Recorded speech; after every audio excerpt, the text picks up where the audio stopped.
الحمد للہ رب العالمین والصلاة والسلام علی سید الانبیاء والمرسلین وعلی آلہ وصحبہ اجمعین، اما بعد۔ معزز ناظرین، ہمارے اہل سنت کے بہت سارے خطباء اور واعظین ایک حدیث بیان کرتے ہیں۔ میں اس حدیث کے متعلق چند محققین کی آراء آپ کے سامنے رکھنا چاہتا ہوں، اور وہ حدیث یہ ہے کہ اللہ رب العزت کی طرف اس حدیث کی نسبت کرتے ہیں کہ اللہ رب العزت نے فرمایا ما وسعنی سمائی ولا ارضی، فرمایا کہ نہ میرا آسمان میرا احاطہ کر سکتا ہے اور نہ میری زمین میرا احاطہ کر سکتی ہے، ولیکن وسعنی قلب عبد المؤمن،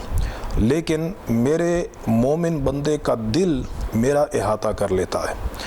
تو یہ روایت برسر منبر بڑے زور و شور سے بیان کی جاتی ہے۔ ہمارے اہل سنت کے ہی ایک نامور خطیب نے یہ بیان کیا حضرت بایزید بسطامی علیہ رحمت کے متعلق کہ وہ عرش معلیٰ پر گئے تو عرش معلیٰ نے ان سے پوچھا کہ آپ عرش پر کیسے آئے ہیں، تو انہوں نے جواب دیا کہ میں اللہ رب العزت کو تلاش کرنے آیا ہوں۔ تو پھر عرش معلیٰ نے کہا کہ اللہ نے تجھے یہ کہا ہے کہ میں عرش پر ہوں اور مجھے یہ بتایا ہے کہ میں بایزید بسطامی کے دل میں رہتا ہوں۔ تو دراصل یہ جو روایت ہے، اس روایت کے متعلق چند باتیں سمجھ لیں۔ پہلی بات تو یہ ہے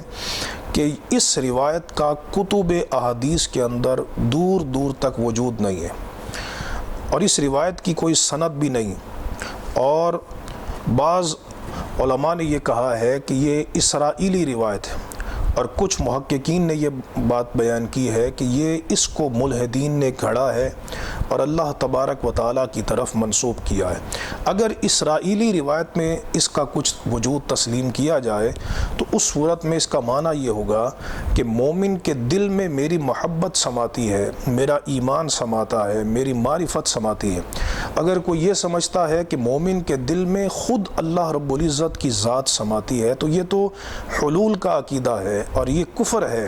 اس کو محققین نے مسترد کیا ہے۔ لہٰذا یہ بات کنفرم ہے کہ نبی کریم علیہ السلام کی ذات اقدس سے کوئی ایسی روایت منقول نہیں ہے، اور نہ ہی کتب حدیث میں اس کا وجود ہے اور نہ اس کی کوئی سند ہے۔ چنانچہ یہ چند حوالہ جات میں آپ کے سامنے بیان کر رہا ہوں۔ یہ علامہ سخاوی انہوں نے المقاصد الحسنہ میں اس روایت کو نقل کیا ہے۔ حدیث نمبر 988 ہے، صفحہ نمبر 429 ہے، اور یہ دار الکتب العلمیہ بیروت کی چھپی ہوئی کتاب ہے۔ اس میں بیان کرتے ہیں حدیث ما وسعنی سمائی ولا ارضی ولیکن وسعنی قلب عبد المؤمن، فرماتے ہیں کہ یہ جو حدیث ہے امام عراقی نے اس کے متعلق کہا کہ لم ارى لہ اصلا، میں نے اس کی کوئی اصل احادیث کے ذخیرہ میں یا سیرت کی کتابوں میں نہیں دیکھی، اور ابن تیمیہ نے بھی یہ کہا کہ یہ اسرائیلی روایت ہے، وَلَيْسَ لَهُ إِسْنَادٌ مَعْرُوفٌ عَنِ النَّبِيِّ صلی اللہ تعالیٰ علیہ وسلم، اور اس کی نبی کریم علیہ السلام سے کوئی معروف سند نہیں ہے۔ اور یہاں تک ابن زرکشی نے بیان کیا کہ میں نے وہ کہتے ہیں کہ میں نے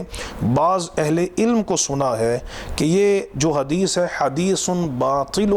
یہ باطل حدیث ہے، وَهُوَ مِن وَضْعِ الْمَلَاحِدَةِ، اور اس حدیث کو ملحدین نے گھڑا ہے، زندیق لوگوں نے گھڑا ہے۔ تو کہتے ہیں کہ اگر اس کا اسرائیلی روایت کی حد تک وجود تسلیم کیا جائے تو اس کا معنی یہ بنتا ہے کہ وَسِعَ قَلْبُهُ الْإِيمَانُ بِهِ، کہ اس کے دل میں، مومن کے دل میں میرا ایمان سما جاتا ہے، میری محبت و محبتی و معرفتی، میری محبت سماتی ہے، میری معرفت سماتی ہے۔ ورنہ فرماتے ہیں الا فمن قال ان اللہ تعالی، اور جس نے یہ کہا کہ اللہ رب العزت خود حلول کرتا ہے فی قلوب الناس، لوگوں کے دلوں میں، فہو اکفر من النصارى، تو وہ عیسائیوں سے بڑا کافر ہے، عیسائیوں سے، کہ اس نے اللہ رب العزت کی ذات کو ہر ولی کے اندر اس کا حلول مان لیا ہے۔ تو یہ لفظ ہیں علامہ سخاوی کے، جنہوں نے یہ بات بیان کی ہے کہ ایسی کوئی روایت نبی کریم علیہ السلام سے ثابت نہیں ہے۔ پھر یہ میرے پاس علامہ زرقانی کی شرح مواہب اللدنیہ کی، بڑی معروف کتاب ہے اور آپ بڑی علمی شخصیت ہیں اور بڑی بہترین شرح کی ہے، تو ان کی کتاب شرح زرقانی اور اس کی 5ویں جلد ہے، دارالکتب العلمیہ کی چھپی ہوئی کتاب ہے اور اس کا صفحہ نمبر 467 ہے۔ اس میں انہوں نے یہی لفظ نقل کیے ہیں جو امام سخاوی کی عبارت ہے کہ امام عراقی نے اس کی تخریج میں کہا لم ارى له اصلا، کہ میں نے اس کی کوئی اصل نہیں دیکھی اور اس کی نبی کریم علیہ السلام سے کوئی سند معروف نہیں، لیس له اسناد معروف عن النبی صلی اللہ علیہ وسلم، اور کہتے ہیں کہ اس حدیث کا معنی یہی ہے کہ اگر اس کو اسرائیلی روایت کی حد تک تسلیم کر لیا جائے کہ میرا ایمان بندے کے دل میں سماتا ہے، میری محبت سماتی ہے، میری معرفت سماتی ہے، الا فمن قال، فرماتے ہیں جس نے یہ کہا کہ اللہ رب العزت خود لوگوں کے دلوں میں سما جاتا ہے تو فہو اکفر من النصارى، تو وہ عیسائیوں سے بڑا کافر ہے۔ تو اس میں انہوں نے علامہ سخاوی کی اس عبارت کو برقرار رکھا۔ کشف الخفا، کشف الخفا امام اسماعیل بن محمد العجلونی کی کتاب ہے اور اس کی 2 جلد ہے۔ انہوں نے اس روایت پہ تبصرہ کرتے ہوئے یہی عبارت نقل کی ہے امام عراقی کی، لم ارى له اصلا، کہ اس کی کوئی اصل نہیں ہے، اور امام زرکشی نے ان کی موافقت کی ہے اور انہوں نے یہ کہا ہے کہ لیس له اسناد معروف عن النبی صلی اللہ تعالی علیہ وسلم، اور امام زرکشی نے کہا کہ انہ حدیث باطل، یہ باطل حدیث ہے اور ملحدین نے اس حدیث کو گھڑا ہے، اور یہ جو حدیث ہے اس کا وہی معنی ہے جو امام سخاوی نے بیان کیا۔ پھر یہ فتاوی حدیثیہ ہے، علامہ ابن حجر حیتمی، علامہ ابن حجر حیتمی بڑی معروف شخصیت ہیں، انہوں نے بھی اس حدیث کے متعلق آپ سے پوچھا گیا، وسئل رضی اللہ تعالیٰ عنہ، علامہ ابن حجر حیتمی سے پوچھا گیا اس حدیث کے متعلق، ما وسعنی سمائی ولا ارضی ووسعنی قلب عبد المؤمن، من رواہ، اس کو کس نے روایت کیا ہے؟ تو انہوں نے جواب دیا لا اصل له عن النبی صلی اللہ تعالی علیہ وسلم، اس حدیث کی نبی کریم علیہ السلام سے کوئی اصل ثابت نہیں،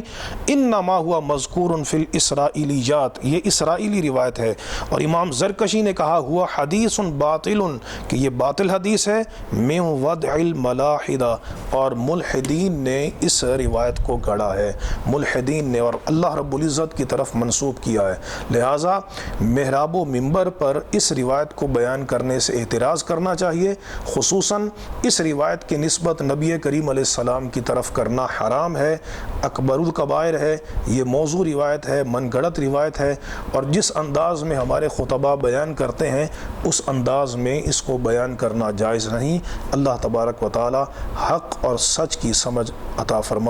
وآخر دعوانا ان الحمد